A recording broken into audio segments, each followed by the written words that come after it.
Latest episode দেখুন একদম add free.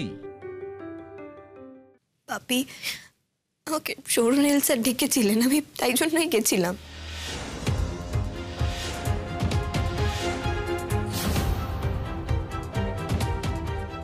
কেন ডেকেছিল তোমাকে? হ্যাঁ, কিসের জন্য ডেকেছিল সেটা ওনাকেই জিজ্ঞেস করো না মা। কেন? ও তো তোকে ডেকেছিল, তা তুই কেন বলতে পারছিস না কেন ডেকেছিল? আর ডাকলেই যেতে হবে, এটার কি মানে? না, আমরা তো সবাই তোকে বলেছিলাম যে আজকে বাড়ির থেকে বেরোবি না, ইউনিভার্সিটিও যাওয়ার দরকার নেই, তা তুই শুনলি না কেন? কেন গেলি ওখানে? আর নীল নিশ্চয়ই তোকে এটা বলার জন্য ডাকেনি যে তোমার দিদিকে আমার পছন্দ হচ্ছে না, তোমাকে আমার খুব ভালো লাগছে, আমি এবার তোমাকেই বিয়ে করতে চাই। বল। ময়ূরী, কি এত কিছুর পরেও তুমি আমাকে ধমকাচ্ছ ভাবি? আমি তো বুঝতে পারছি না তুমি এখনো পর্যন্ত কি ভাবছো। এসব কথা উচ্চারণ করতে খারাপ লাগে না? এসব কথা বলছো কেন? অন্য কোনো কারণে তো ডাকতেই পারে। আমার মনে হয় নীলের মনে প্রশ্ন উঠেছে রক্ত দেওয়া নিয়ে, সেই জন্যই মেঘকে ডেকেছিল। কি মেঘ, তাই তো?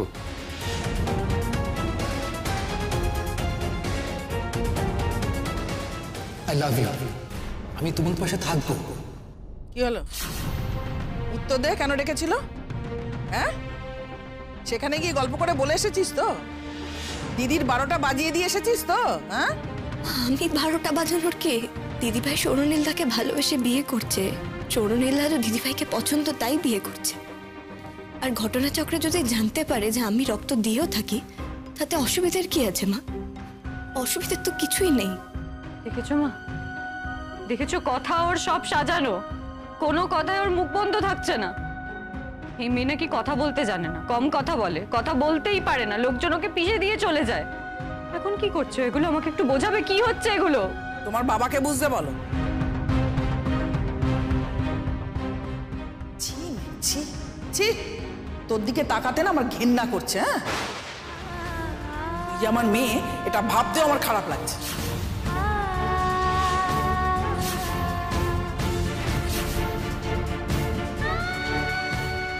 কেন মা, আমি কি এমন করেছি যে তোমার আমাকে নিজের মেয়ে ভাবতে খারাপ লাগছে? আমি তো জানি মা আমি কেন এই পৃথিবীতে এসেছি। আমি তোমার বড় মেয়ের কোনো সর্বনাশ করিনি মা, যা সর্বনাশ হওয়ার সেটা আমার হচ্ছে। আমি জানি আমাকে এই পৃথিবীতে আনা হয়েছিল, আর তারপর থেকে এই পৃথিবীর কোনো কিছুর উপরই আমার কোনো আকাঙ্ক্ষা নেই। আমি বেঁচে আছি তাই পড়াশোনা করি, বেঁচে আছি তাই গান করি। ইচ্ছে করে তো স্বেচ্ছা মৃত্যু নিতে পারবো না মা। এই একই সেন্টিমেন্টাল কথা বলো না তো, বলে কোনো লাভ নেই। হ্যাঁ, তুমি বড় দিদির জন্য এই পৃথিবীতে এসেছিলে, সেটা ঠিকই, কিন্তু তার জন্য তো তোমার কোনো ত্রুটি রাখিনি আমরা। বলো, কোনো ত্রুটি রেখেছি আমরা? তোমাকে লেখাপড়া শেখানো হয়নি, গান বাজনা শেখানো হয়নি, নাকি তোমাকে আমরা অযত্ন করেছি, অবহেলা করেছি? এ কথাগুলো যে বলছো, বলো। এই কথাগুলো ছাড়া নিজেকে বাঁচানোর মতো ওর কাছে আর কি আছে বলার মতো? তোর জীবন, তোর জীবন, তোর দিদি ভাই, তুই সৌরনীলার সঙ্গে সুখী হলে তো আমারই ভালো লাগবে। আমি তোর কোনো ক্ষতি করিনি, এটা আমি শেষবারের মতন বললাম। এবার বিশ্বাস অবিশ্বাস সেটা তোর ব্যাপার। তাহলে তুমি গেছিলে কেন? সৌরনীল তোমাকে কেন ডেকেছিল এই কথাটা তো তোমাকে বলতে হবে। তোমার দিদির মনে একটা সন্দেহ তৈরি হয়েছে, সেটা নিরসন করা তো তোমারই কাজ। ধরে নাও বাপি সৌরনীলদার মনে কোনো প্রশ্ন জেগেছিল, তাই জন্যই আমায় ডেকেছিল। সেই জন্য তোমাকে আলাদা করে ডাকার কি আছে? তোমার বাবার সাথে কথা বলতে পারতো, আমার সাথে কথা বলতে পারতো, দিদির সাথে কথা বলতে পারতো। তুমি কে? রক্তটা তো আমার শরীর থেকেই যাচ্ছে, হয়তো সেই জন্যই আমাকে ডেকেছিল।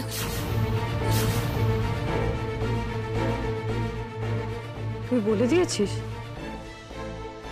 আমার বলার কোনো প্রয়োজন হয়নি। মানে?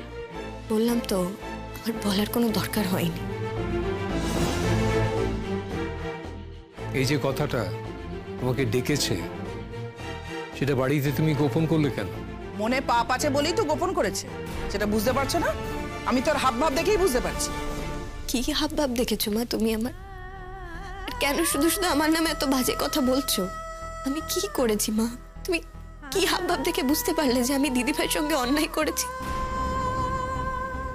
শোন দিদি ভাই, কোনোদিন হয়তো তুই জানতে পারবি না, তাও একটা কথা না বলে পারছি না।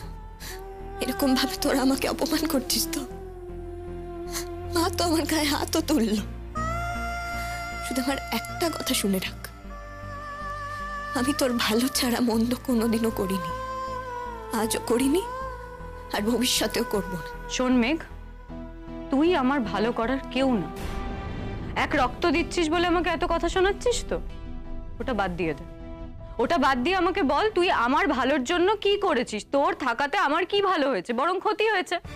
তুই আমার ভালো করবি সেটা আজকের দিনে দাঁড়িয়ে আমি আর বিশ্বাস করি না, কারণ তুই তো প্রমাণ করে দিয়েছিস। একটা কথা মনে রাখ, সৌরনীলের সঙ্গে আমার বিয়ে ঠিক হয়েছে, আর আমার বিয়েই হবে। আর এরপর কি হবে জানিস?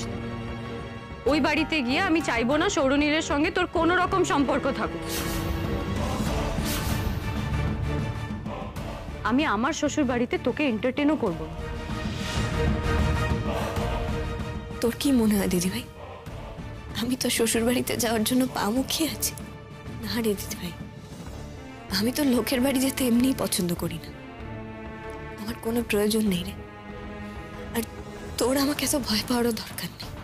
ভয় পেতে যাবো কেন আমি তোকে? তোর মতো মেয়েকে শেষ পর্যন্ত আমাকে ভয় পেতে হবে? তাহলে এত কথা কেন বলছিস দিদি ভাই? তুই তো কিছু শুনিসনি, কিছুই জানিস না, তাহলে এই কথাগুলো আমাকে কেন বলছিস?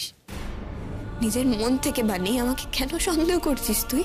সন্দেহ করার মতো কাজ করছিস তাই সন্দেহ করছি। আমরা তো কেউ ঘাসে মুখ দিয়ে চলি না। আরো একটা কথা জেনে রাখ, তোকে আমি সন্দেহ করছি মানে এটা নয় যে তোকে ভয় পাচ্ছি। আমি তোর চরিত্রটা তো বাবির সামনে ওপেন করে দিলাম, কারণ বাবি সবসময় আমাকে এই কথাটা শুনিয়েছে যে তুই স্বর্গের দেবী আর আমরা সব পাপী মানুষ। তাই আমি আজ এটা প্রমাণ করে দিলাম যে তুই স্বর্গের দেবী না। আর আমরা যে পাপ কাজ করার কথা ভাবতেও পারি না, তুই সে পাপ কাজ করার সাহস পেয়েছিস। তুই বাড়িতে কাউকে না বলে বাইরে চলে যাস, তুই সৌরনীলের সঙ্গে কথা বলিস, তারপর মিথ্যে কথা বলিস যে কথা বলিনি। তুই ইউনিভার্সিটির নাম করে ওর সঙ্গে দেখা করতে যাস, সবটাই তো মিথ্যে। আচ্ছা মেনে নিলাম, ধরে নিলাম সৌরনীল তোকে ডেকে পাঠিয়েছে, সেটা তো তোর আমাকে জানানো উচিত ছিল মেঘ, ছিল না? তুই তো মাকে জানাতে পারতি, বাবিকে জানাতে পারতি, বাড়ির যে কাউকে জানাতে পারতি। তুই তো জানাসনি, লুকিয়েছিলি কেন? তোর কি দরকার ছিল পরীক্ষার গল্প বানিয়ে ওইভাবে দেখা করতে যাবার ইউনিভার্সিটিতে? তোর একবারের জন্য এটা মনে হলো না যে দিদি যদি সন্দেহ করে তাহলে যেভাবে হোক পুরো বিষয়টা জানতে পেরে যাবে? তবু তোকে একটা কথাই বলছি দিদি ভাই, আমি তোর কোনো ক্ষতি করিনি। আজকে হয়তো বুঝবি না, কিন্তু কোনো না কোনো দিন তুই প্রমাণ পাবি যে আমি তোর কোনো ক্ষতি করিনি। সত্যি কখনো চাপা থাকে না রে, কোনোদিনও না। কারো জ্বরে আলো দিতে ফুরিয়ে গেল নিঝুম অন্ধকারে। তার মন কেমনের হাসি, তার জীবন জোড়া ভুল, সে অন্য কারো হাতে ইচ্ছে পুতুল, ইচ্ছে পুতুল।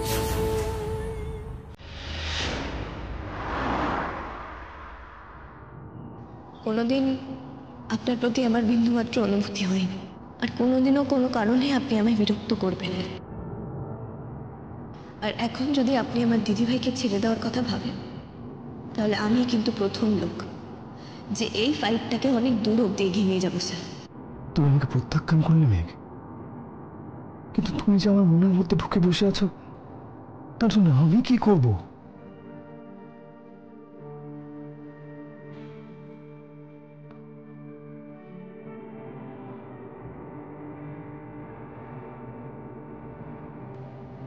এই বিয়েটা আমার পক্ষে কিছুতেই সম্ভব নয়। তুমি আমাকে বিয়ে করো বা না করো আমার দরকার নেই, কিন্তু আমি এই বিয়ে করতে পারবো না। আমি তোমাকে ভালোবেসে ফেলেছি মেঘ, মনের মধ্যে তোমাকে রেখে বাইরে আমি একটা অন্য মেয়ের সঙ্গে সংসার করতে পারবো না, কিছুতেই না, কিছুতেই না। আপনি একজন চরিত্রহীন মানুষ স্যার, ক্লাসরুমের বাইরে আপনি একজন চরিত্রহীন ছিলেন স্যার। আপনি তো আমার দিদিকে ঠকাচ্ছেন, তার একই সঙ্গে আপনি আমাকেও বিয়ে প্রস্তাব করছেন। ছি ছি ছি ছি, সে মন। কিন্তু তুমি আমাকে এত অপমান করতে পারলে? কি কারণে তুমি আমাকে এত অপমান করলে? তুমি আমাকে চরিত্রহীন বললে? তুমি বুঝলে না যে আমি তোমাকে সত্যি সত্যি কতটা ভালোবাসি? আমি তোমাকে বোঝাতে পারিনি, সেটা হয়তো আমারই দোষ। একদিন তুমি নিশ্চয়ই বুঝতে পারবে। আজই আমি বাড়িতে গিয়ে বলে দেবো এই বিয়েটা আমার পক্ষে করা সম্ভব নয়। আমার বিয়ে করার কোনো প্রয়োজনই নেই। আমি তো বিয়ে করতে চাইনি, বাড়ির লোক জোর করছিল হঠাৎ করে। ওই প্রোগ্রামে দেখে সবার ভালো লেগে গেল। আমারও যে খারাপ লেগেছে তা নয়, কিন্তু তোমাকে দেখার পর আমার পৃথিবীটা বদলে গেছে মেঘ।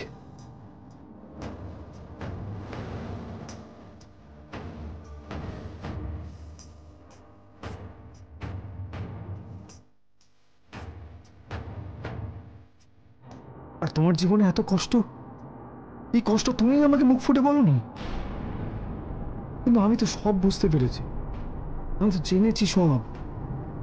তারপর তুমি হয়তো কোনটা করে কিছুটা বলেছো আমায়, কিন্তু এই এত কিছু জানার পর আমি তোমাকে কিছুতেই ছেড়ে দিতে পারবো না, কিছুতেই না। তুমি শুধু একটা অন্য মানুষের জন্য বেঁচে থাকবে, এটা হতে পারে না। এই স্বার্থপরতা আমি কিছুতেই মেনে নেব না। আর আমার তো যথেষ্ট গ্রাউন্ড আছে এই বিয়ে না করার। এরকম একটা সত্যি আমার কাছে গোপন করা হয়েছে, আমি কেন সেই মেয়েকে বিয়ে করব? সে যে ভবিষ্যতে আরো কোনো বড় সত্যি গোপন করবে না, তার কি মানে আছে? কিছুতেই না, কখনো না। কিন্তু তুমি আমাকে এত বড় আঘাত দিতে পারো না মেঘ, এত বড় আঘাত দিতে পারো না। আমার জীবনে কেউ আমাকে কথা বলেনি আমি চরিত্রহীন। আমি তো এতদিন জানতাম আপনি ভদ্রলোক, এখন দেখছি আপনার মধ্যে আর যাই থাকুক ভদ্রতা একটু নেই। কেউ আমাকে এত নিচু চোখে দেখেনি। ছি ছি ছি ছি ছি। একজনের সঙ্গে বিয়ে ঠিক হয়ে আছে, দুদিন পর বিয়ে, এখন আপনি আরেকজনকে বলছেন যে আপনি তাকে বিয়ে করতে চান, সেই আরেকজনকে বিয়ে করতে চান। এটাই কি আপনার শিক্ষা? এই শিক্ষারই আপনি বড়াই করেন? আমি তোমার চোখে এতটা ছোট হয়ে গেছি, আমার মনে হচ্ছে আমি যদি মরে যেতে পারতাম তাহলে হয়তো বুঝতে পারতে আমি আর যাই হই চরিত্রহীন নই। আমি তোমাকে মন ভোলানো কথা বলিনি, আমি তোমাকে ভালোবাসি, আমি তোমাকে ভালোবাসি মেঘ, আমি তোমাকে ভালোবাসি, তোমাকে ভালোবাসি।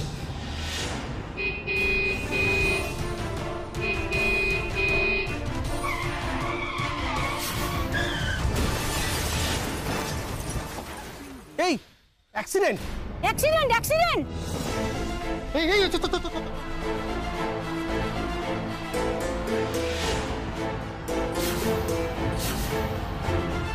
অ্যাক্সিডেন্ট হয়েছে। আহারে, কোন বাড়ির ছেলে? কি হয়ে গেল? বিশু, দরজাটা খুলছে না, লকটা একবার দেখ।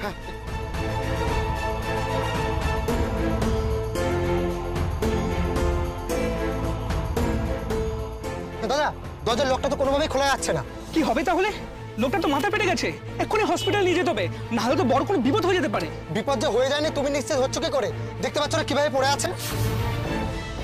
ওয়েট ওয়েট, এটা পুলিশ কেস, এই কেসটা নিয়ে কোনো রকম পাকামি করা চলবে না। তার থেকে পুলিশে খবর দেওয়া ভালো। দীপ, এক্ষুনি থানায় ফোন কর, কুইক। হ্যাঁ হ্যাঁ, তারপর পরের উপকার করতে গিয়ে নিজেদের জীবন নিয়ে টানাটানি পড়ে যাবে।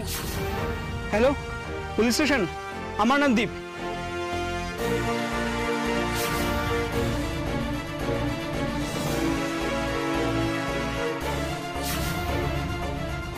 কিরে, ফোন পেলি? হ্যাঁ চন্দনদা, পুলিশ এখনই আসছে। ওকে, শোন, বুঝলি আমার মনে হচ্ছে মানুষটা আর বেঁচে নেই রে।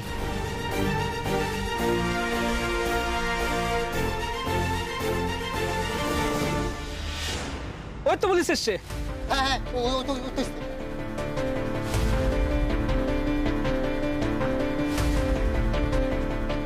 ওদিকে সরুন সরুন। অ্যাক্সিডেন্টটা কখন হয়েছে? এই তো একটু আগেই, আমরা বাজারেই ছিলাম, আমাদের সামনেই অ্যাক্সিডেন্টটা হলো। দাস, তাড়াতাড়ি বডিটা বের করুন, তাড়াতাড়ি।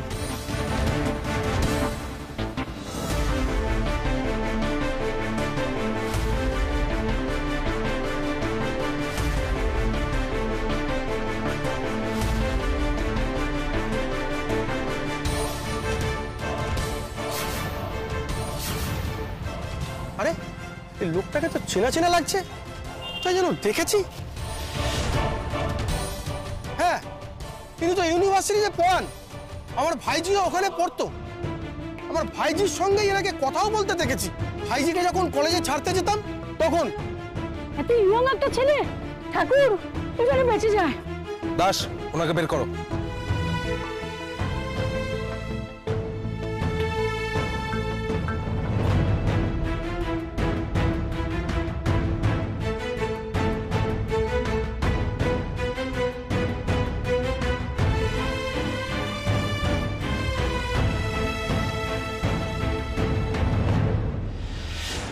ফাস্ট ফাস্ট ফাস্ট, তাড়াতাড়ি তাড়াতাড়ি। আরে সরো সরো সরো, তাড়াতাড়ি তাড়াতাড়ি চলো নিয়ে। এই দাস, তুমি একে এমার্জেন্সিতে নিয়ে যাও, আমি এদিককার ফর্মালিটিস দেখছি। ঠিক আছে স্যার। ফাস্ট, তাড়াতাড়ি চলো। Excuse me. Yes sir. একটা অ্যাক্সিডেন্ট হয়েছে, ওনাকে এমার্জেন্সিতে পাঠিয়েছি। মনে হচ্ছে ওনাকে অ্যাডমিট করতে হবে। আপনাদের এখানে বেড অ্যাভেলেবেল আছে তো? এক মিনিট স্যার, একটু চেক করে দেখছি। হ্যাঁ স্যার, অ্যাভেলেবেল আছে। পেশেন্টের নাম কি, ওনার বাড়ি কেউ কি আছে? বাড়িতে এখনো জানানো হয়নি, আসলে সামনেই অ্যাক্সিডেন্ট হয়েছে আর ওনার কন্ডিশন এতটাই ক্রিটিক্যাল, তাড়াতাড়ি এখানে নিয়ে আসলাম আগে। ঠিক আছে, তবে পেশেন্টের ডিটেলস লাগবে আর এই ফর্মটা একটু ফিল আপ করতে হবে। ওকে। হ্যালো দাস, তুমি একবার পেশেন্টের মোবাইল আর আইডি প্রুফ যদি কিছু পাও নিয়ে রিসেপশনে চলে এসো, ওনার ডিটেলসটা দরকার। হ্যাঁ স্যার, ওনার কাছ থেকে এই মোবাইলটার প্যান কার্ডটা পেলাম।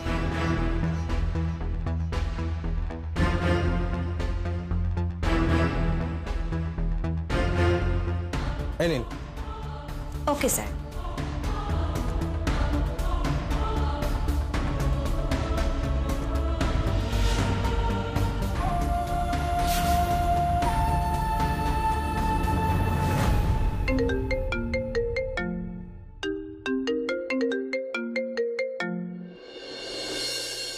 হ্যালো।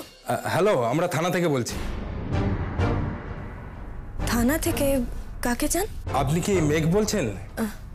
হ্যাঁ আমি মেঘ। শুনুন, একজনের ফোনে আপনার ফোন নাম্বারটা পেলাম। ওনার সিভিয়ার অ্যাক্সিডেন্ট হয়েছে, আমরা ওনাকে হাসপাতালে নিয়ে এসেছি। কার? কে, মানে কি হয়েছে? সৌরনীল গঙ্গোপাধ্যায়।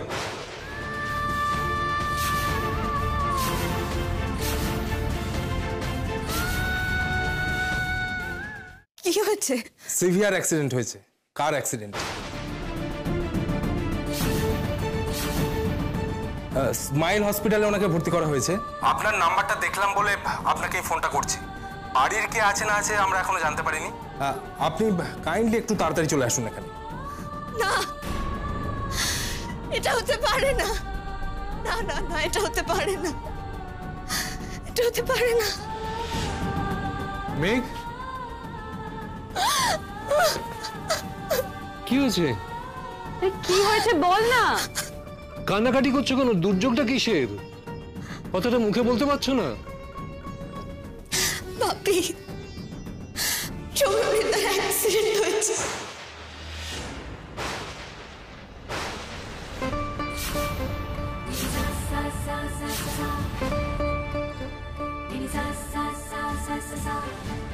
মানে এই মেয়ে, এই বল, সেই ফোনটা তোর কাছে এলো কেন বল? আমি জানি না দিদি ভাই, পুলিশ ফোন করেছিল, স্মাইল হসপিটালে ভর্তি হয়েছে, খুব সিরিয়াস কন্ডিশন, আমাদের এক্ষুনি যেতে হবে, প্লিজ চল। সর্বনাশী, শান্তি পেয়েছিস? পেয়েছিস শান্তি? হ্যাঁ, দিদির বিয়েটা তো জন্মের মতো ভেঙেছিস, এখন বোধহয় ছেলেটাকেও জন্মের মতো খেলি। কি বলছো এসব? তোমার মুখে কি কোনো কথা আটকায় না? ও একটা আনলাকি মেয়ে, ও একটা অপয়া। ও নিশ্চয়ই নীলকে এমন ভাবে প্রেসারাইজ করেছে, ওর মনের মধ্যে অশান্তি ছিল, তারপরে অ্যাক্সিডেন্ট করেছে। তা না হলে এত বছর ধরে ও গাড়ি চালাচ্ছে, কখনো অ্যাক্সিডেন্ট হয়নি, আর এখন? দিদি ভাই, ওসব কথা পরে হবে, আগে আমাদের হসপিটালে যেতে হবে। কে হসপিটালে যাবে? যাবার হলে আমরা যাব, তুমি যাবে না। তোমার মুখ যেন নীল দেখতে না পায়। ঠিক আছে, আমি যাব না, কিন্তু মা তোমরা তো যাও। খবরটা যখন পেয়ে গেছো, প্লিজ তাড়াতাড়ি যাও মা। খবরটা ওই বাড়ির সবাইকেও জানিয়ে দিও। এখন তুই আমাদেরকে বলবি কি করা উচিত? ওর বাড়ির লোকদেরকে জানাবো কি জানাবো না? তুই কি সবকিছুতে কথা বলবি? নাম্বারটা কোথায়? দেখি আমি একটা ফোন করি। হ্যাঁ বাপি, দেখি তো। এই দেখো পুলিশের নাম্বার, তুমি একবার কল করে জেনে নাও না মানুষটা বেঁচে আছে নাকি। দেখেছো মা, দেখেছো? মায়ের থেকে মাসির দরদ বেশি। এখানে আমি কান্নাকাটি করছি কিন্তু ও আমার উপর দিয়ে যাচ্ছে, ও কান্নাকাটি করছে কেন? আমি তো অমানুষ না রে দিদিভাই, একটা মানুষের ওরকম খবর শুনেছি, আমার খারাপ লাগবে না? চুপ করবি, চুপ কর তো। আমরা কেউ তোর কোনো কথা আর শুনতে চাই না, বুঝেছিস? বলছি ফোন পরে করো, এখন চলো। হ্যাঁ বলছি। কন্ডিশনটা কেমন? কন্ডিশন তো ক্রিটিক্যাল, এখনো বোঝা যাচ্ছে না অপারেশনটা করতে হবে কি না হবে। ওনার জ্ঞানটা ফিরুক, তারপর দেখা যাবে কি হয়। আচ্ছা, আপনি কে হন? আমি ওনার আত্মীয়। ও, তাহলে আপনারা তাড়াতাড়ি চলে আসুন, আর ওনার বাড়িতে যারা যারা আছে প্রত্যেককে খবর দিন। ইমিডিয়েটলি এখানে আসতে হবে। আর অপারেশন হলে তো তখন বন্ডে সই টইয়ের ব্যাপার থাকে। এক্ষুনি আসছি। দেখি নীলের বাড়িতে একটা ফোন করি।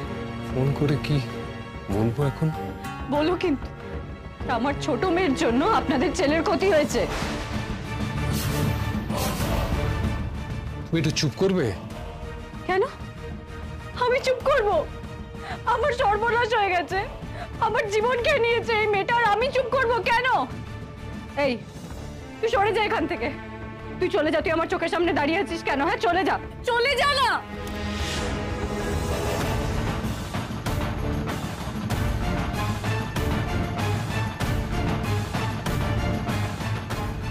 ছি ময়ূরী, ছি। তুমি নিজেই জানো না তুমি কি করছো।